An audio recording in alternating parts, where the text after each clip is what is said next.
Okay, so what are the properties of this thing that's making Sirius go in a circle? So what do we know? Well, we have Sirius.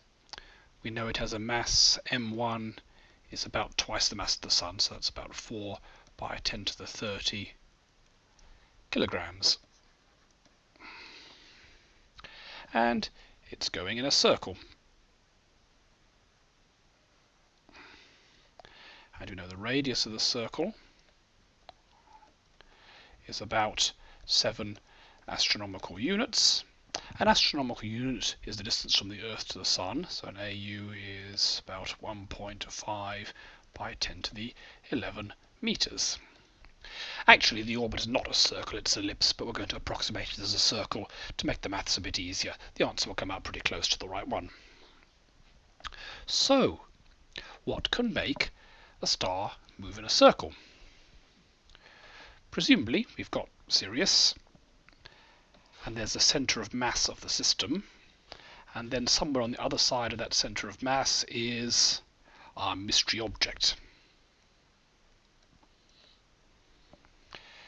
And we've got M1 here, R1 there, R2 here, which may be larger than R1 as I've drawn here, or maybe smaller, we don't know. And we've got some unknown mass M2. And what we want to work out is what the mass of the second object is, and we're probably going to have to find out how far out it is as well. So how can we do that? Well, there are two unknowns, the mass of the second object and how far out it is, so we're going to need two equations. The first equation comes from the definition of the centre of mass. If you have any system, it always orbits around its centre of mass, and the definition of centre of mass is that m1r1 equals m2r2. So if this object is heavier, this distance will be smaller. If it's lighter, it'll have to be further away to balance out. So this is just like a scales or balance or a seesaw or something like that. If the weight is small, it must be far out to balance a big weight close in. So that tells us some idea of what the mass must be. If, for example, R1 and R2 are the same, so they're orbiting around a point halfway between, then the masses must be the same. If M2 is twice as far away, it must be half as massive. But by itself, that doesn't solve the problem. It simply tells us for a given R what the M is, but we don't know which actual combination is the right one. So what else can we do? Well, if Sirius is moving in a circle at some velocity v, for anything in fact to move in a circle with velocity v, there has to be a centripetal force towards the middle. I'll call that force centripetal. Whenever anything moves in a circle, it's accelerating. While its speed may be the same, its velocity, which is a vector, is changing because it's changing in direction. And that force is equal to mv squared over r. Or in this case, that's m1 v1 squared over r1. So these are all properties of Sirius. So we can work out what that force is, because we know the mass of Sirius. What's its velocity? Well, we don't know the velocity, but we know that it goes in a complete orbit every 50 years. That's the orbital period. Now the period is going to be the distance it has to travel, which is the circumference of the circle, which is 2 pi r1 over the velocity it's travelling at. So the velocity is therefore just 2 pi r1 over the period. Okay, so we can calculate this. But what's supplying that force? Something has to be supplying this force to make it go in a circle. That's the nature of centripetal force. It's not a real force. You can't be hit by a centripetal force. It's just that force that you need to make something go in a circle.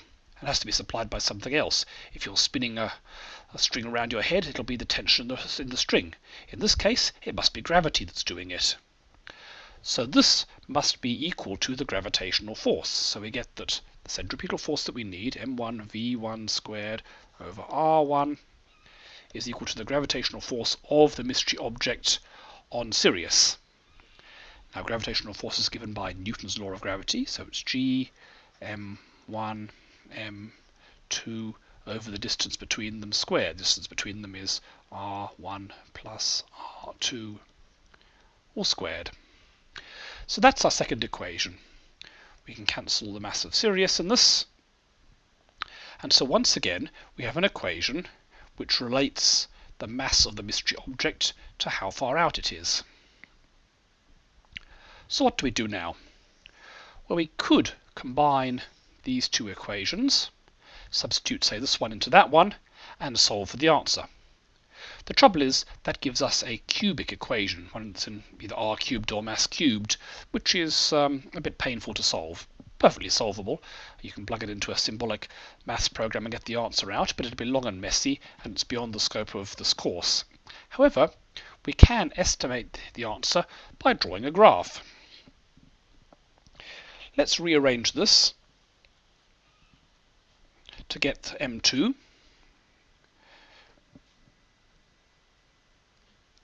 So we get that M2 is V1 squared over R1 squared times R1. What I've done is I've multiplied top and bottom by R1 for reasons which will become clear in a moment. R1 plus R2 squared over G. But we know that the velocity is given by this. We know that V1 over R1 equals 2 pi over P. So we can substitute that into here. That's why I put the squared on both sides. We can just square the entire thing. And so we find that M2 is 4 pi squared over G times the period squared, R1 plus R2 squared. Okay, so we have two equations. We have this equation, which can be rearranged as M2 equals M1 R1 over R2. So it's an equation for M2 as a function of R1. And we have another equation for M2 as a function of R1. So we can plot a graph.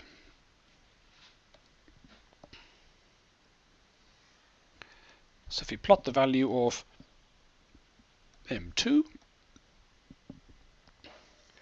against an assumed value of R2. So let's have this in astronomical units. So we'll go 5, 10, 15, 20, 25.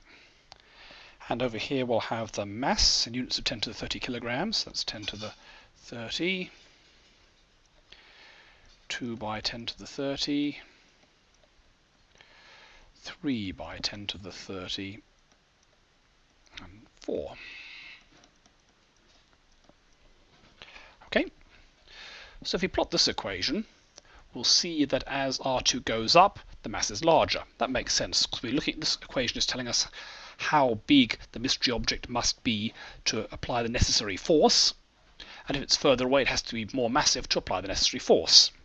So we can plug the numbers into here. Remember to convert RR from astronomical units into meters, convert period from years, 50 years, into seconds. The gravitational constant, 6.67 by 10 to the minus 11. And we get a graph. We get for 5 astronomical units, we get a point something like that. 10 astronomical units, it's something like this. 15, it's up around here. 20, it's up around there. So some sort of curve like this. So the mystery object, if it's far away, would have to weigh 2 times the mass of the Sun. If it's close in, would be less than half the mass of the Sun. Then we can take the other equation, this one here, and plot that. So if R2 is 5 astronomical units, then that gives us a a mass way up here. If it's 10, it's down about there. Once again, just plugging the numbers in. 15, it's something around here. 20, it's going something like that. So in this case, we're looking at the center of mass. So if the second object is far out, it has to be lighter. And so what you can see is the two curves meet somewhere like that. So the second object, whatever it is, must be somewhere between 10 and 15 astronomical units from the center of mass, and has a mass of about 2 by 10 to the 30 kilograms, which is about the mass of the Sun. So we're talking about something about the mass of the Sun orbiting Sirius.